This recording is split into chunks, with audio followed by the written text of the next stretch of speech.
السلام علیکم ویلکم ټو شریف کرپټو کمیونټي یو بل نیو ایئر ډراپ او هغه لدی په بینانس باندې هغه به مونږه فری اف کاست څنګه حاصلو په بینانس باندې چې کله هم نیو ایئر ډراپ راشي نو مونږه کوشش کوو چې په هغه باندې ویډیو جوړ کړو او خپل کمیونټي ته اپلوډ کو په چینل باندې یا په کمیونټي باندې چې تاسو ته فایده والي هم دغه رنګ نن یو بل نیو ایئر ډراپ د اس پی کې پنوم باندې یعنی سپارک پنوم باندې یو نوې ایئر ډراپ په بینانس باندې راغلی دی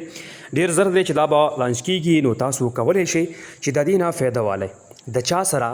یو اس ډي سی وي یا بي ان بي وي هغه سټیک کوي او دغه ایر ډراپ د دې نه فایده ترلاسه کوي د دې نه علاوه نور هم تاسو د بینانس نه په مختلفو طریقو باندې تاسو پیسې ګټلی شئ شریف کرپټو کمیونټي دا هڅه کوي دا کوشش کوي چې مونږ تاسو له بیلې لارې د ارننګ حوالې سره راوړو او تاسو ته ښه ډېره فایده وچته کوي نو همیشه دپاره چې کله هم داسې ایر ډراپ باندې مونږ ویډیو جوړ کړو او تاسو ته در ورسي نو کوشش کوئ چې زر تر زره هغه سیز فالو کوي او د هغې نه فایده والی او نورو ته هم ورسوئ